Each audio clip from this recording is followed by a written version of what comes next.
Hi, അസ്സാം വലൈക്കും, good morning. ഇന്നിപ്പോൾ ഒരു വീഡിയോ ചെയ്യാനുള്ള കാരണം നമ്മൾ കർണാടകയിലെ ആക്സിഡൻറ്റ് എല്ലാവരും കണ്ടതാണല്ലോ. അപ്പോൾ അതിനുശേഷം ആ വണ്ടി ഇന്ന് ഇവരെ സർവീസ് നടത്തിയിട്ടില്ല.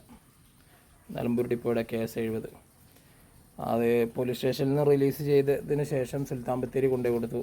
അപ്പോൾ അവിടുന്ന് ബാക്കിയുള്ള കാര്യങ്ങളും വണ്ടീൻ്റെ അടിഭാഗങ്ങളൊക്കെ ചെക്ക് ചെയ്തതിന് ശേഷം വണ്ടി കോഴിക്കോട് വർക്ക്ഷോപ്പിലേക്ക് മാറ്റുകയുണ്ടായിരുന്നു. അപ്പോൾ അങ്ങനെ കോഴിക്കോട് വർക്ക്ഷോപ്പിൽ നിന്ന് വിളിച്ചിരുന്നു, വണ്ടി റെഡി ആയിട്ടുണ്ട്. അതേപോലെ നിലമ്പൂർ ATO, അതേപോലെ ചാർജ്മാൻ VS. അപ്പോൾ വണ്ടി അവരൊക്കെ നിർദ്ദേശപ്രകാരം ഞാൻ വണ്ടി ഇന്ന് എടുത്ത് കൊണ്ടുവരാൻ പോവാണ്. അപ്പോൾ ഞാൻ ബാക്കി കാര്യങ്ങൾ അവിടെ എത്തി കാണിച്ചു.